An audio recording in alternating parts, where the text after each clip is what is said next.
আন্তরিক শুভেচ্ছা, অভিনন্দন, সালাম, নমস্কার জানিয়ে আজকের এই স্মরণ সভায় দু চারটি কথা আপনাদের কাছে নিবেদন করব।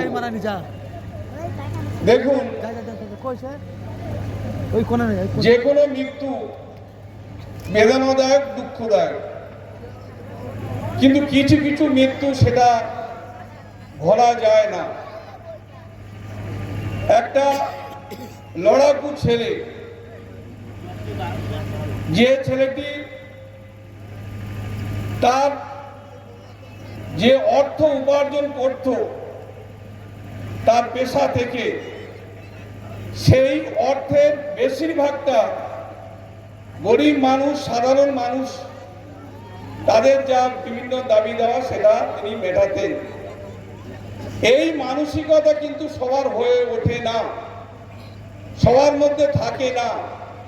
অনেকের অর্থ আছে, কিন্তু অর্থটা সাধারণ মানুষের মধ্যে দেওয়ার প্রবণতা বা গরিব মানুষকে সাহায্য করার প্রবণতা সবার থাকে না, যেটা কিন্তু ছিল আজকে যাকে কেন্দ্র করে যে স্মরণ সভা, তার সেই মানসিকতাটা ছিল। সে কিন্তু তার অর্থ এই গরিব মানুষের মধ্যে বিলি বন্টন করে দিত, যার জন্য এই এলাকার মানুষের হৃদয়ে, এই এলাকার মানুষের অন্তরে, এই এলাকার মানুষের প্রাণে তিনি নেতা হয়ে উঠেছিলেন। আজকে যে কারণে হোক, যারা তাকে হত্যা করেছেন, মার্ডার করেছেন, খুন করেছেন, আমরা বিচারের উপরে আস্থা আমাদের আছে।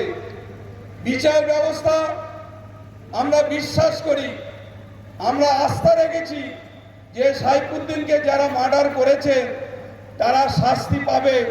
শুধু শাস্তি নয়, আমরা আজকের এই মঞ্চে থেকে আমরা দাবি রাখছি যে তারা যেন ফাঁসি হয়, সেই ফাঁসির ব্যবস্থাটা যেন তাদের ব্যবস্থা করে দেয়। আজকে যে ছেলেটি এলাকার মানুষের জন্য প্রতিনিয়ত চেষ্টা করে যাচ্ছেন এলাকার উন্নয়ন করা যায় কিভাবে, মানুষ যাতে ভালোভাবে থাকতে পারে, গরিব মানুষ যাতে ভালোভাবে খেয়ে পরে বাঁচতে পারে, যার স্বপ্ন ছিল, যে স্বপ্নটা দেখত, সেই স্বপ্নটা বাস্তবায়ন করার জন্য প্রতি মুহূর্ত চেষ্টা করত। সে ভাবেনি যে তার শত্রু আছে। সে কোর্টে মুহুরিগিরি করত, আবার থানায় এসে সেই মুহুরির কাজ সে করে যেত। থানায় থেকে 12টা 1টার সময় বেরিয়ে সে বাড়ি আসতো। সে কোনোদিন ভাবেনি সে মার্ডার হবে, সে কোনোদিন ভাবেনি যে তার শত্রু আছে। তাহলে যারা সমাজে অসৎ ব্যক্তি, যারা সমাজে কুকাজ করে বেড়ায়, তারা কিন্তু সবসময় আতঙ্কে থাকে, মৃত্যু থেকে তারা ভয়ে ভীত সন্তুষ্ট হয়ে থাকে যে আমরা যে কোনো মুহূর্তে আমাদের কেউ ক্ষতি করতে পারে। কিন্তু সাইফুদ্দিন সেই ভাবনাটা তার ছিল না, যে তাকে কেউ ক্ষতি করবে, তাকে কেউ মার্ডার করবে, এই ভাবনাটা তার ছিল না। আজকে খুব দুঃখ লাগছে, কষ্ট হচ্ছে। মাঝে মাঝে আমি যখন পার্টি অফিস থেকে বাড়ি যেতাম 11টার সময়, দেখি ও বাইক নিয়ে আমার বাড়িতে চলে আসতো, এসে কিছুক্ষণ গল্প করে চলে। আমি তুমি এত রাত্রে এলে, তুমি বাড়ি যাবে না? বলে হ্যাঁ বাড়ি যাবো। 12টা 1টার সময় সে একা যায়। ফলে এইভাবে সে চলাফেরা করতো। আমার চেয়ে বয়সে 16 বছর ছোট, 16টা বছর সে আমার চেয়ে বয়সে ছোট। আজকে এখানে দাঁড়িয়ে তার মৃত্যুর স্মরণ সভা করছি, এটা খুবই দুঃখের বিষয়, এটা খুবই বেদনার বিষয় আজকের এই স্মরণ সভা। ফলে আমি বামুনগাজী অঞ্চলের সমস্ত মানুষজনের কাছে আবেদন করব যে তারা যেন তাদের অন্তরে, হৃদয়ে সাইফুদ্দিনের স্মরণ করে রাখে, এবং সে মৃত্যু হলেও তার মৃত্যু হয়নি, সে আমাদের মধ্যে আছে, এবং আমরা তাকে সামনে রেখে আগামী দিন চলব। তার যে স্বপ্ন, সেই স্বপ্নটা আমরা বাস্তবায়ন করার চেষ্টা করব। যেভাবে মানুষের পাশে দাঁড়াতো, গরিব মানুষকে সে যেভাবে সাহায্য করত, আমি এখানকার নেতৃত্বের কাছে আবেদন রেখে যাব তার সেই স্বপ্নটা যেন বৃথা না যায়, তার চিন্তা ভাবনা, তার বাস্তবায়ন, তার দৃষ্টিভঙ্গি, তার লক্ষ্য যেন বাকি যারা নেতৃত্বরা আছে সেটা যেন পূরণ করে। যদি আমরা সেই পূরণটা করতে পারি তাহলে তার আত্মার শান্তি পাবে।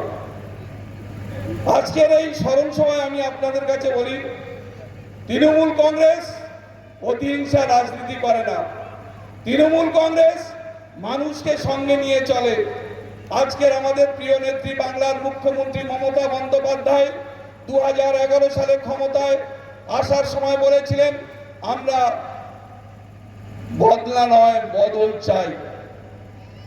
34 বছর বাম সরকারের রাজত্বে 34,000 কংগ্রেস তৃণমূল কংগ্রেসের কর্মীরা খুন হয়েছিল, কিন্তু মমতা বন্দ্যোপাধ্যায় ক্ষমতা আসার পর তাদের বিরুদ্ধে কিন্তু ব্যবস্থা নিতে পারত। কিন্তু মমতা বন্দ্যোপাধ্যায় বলেছিলেন, ক্ষমতায় আসবো নজরুল সঙ্গীত এবং রবীন্দ্রসঙ্গীতের মধ্যে দিয়ে আমরা ক্ষমতায় আসবো, বদলা নয় বদল চাই। সেই নীতি, সেই চিন্তা ভাবনা নিয়ে আজকে তৃণমূল কংগ্রেস চলছে। তাই প্রতিহিংসা রাজনীতি তৃণমূল কংগ্রেস করে না। তৃণমূল কংগ্রেস উন্নয়নকে দেখিয়ে মানুষকে আজকে তৃণমূল কংগ্রেসের ছাতার তলায় আনার চেষ্টা করছে। আজকে 2021 সালে এই বারুইপুর পূর্বের বিধায়ক হয়েছেন বিভাস সর্দার। সে আমার ছোট ভাইয়ের মতো। তার প্রতিদিনের অক্লান্ত প্রচেষ্টা পরিশ্রম একের পর একের অঞ্চলের উন্নয়নের মধ্যে দিয়ে আজকে তৃণমূল কংগ্রেস এই লোকসভা নির্বাচন 48,000 ভোটে এই বিধানসভা থেকে লিড দিয়েছে। এটা কি বন্দুকের? এটা কি বোমাবাজি করে? না, তৃণমূল কংগ্রেস মানুষের পাশে থেকে, তৃণমূল কংগ্রেস মানুষকে সঙ্গে নিয়ে, তৃণমূল কংগ্রেস উন্নয়ন করে আজকে বিজেপির চেয়ে 48,000 বেশি ভোটে লিড দিয়ে এই বিধানসভায় তৃণমূল কংগ্রেস জয়ী হয়েছে। তার কাজের মাধ্যমে, উন্নয়নের মাধ্যমে।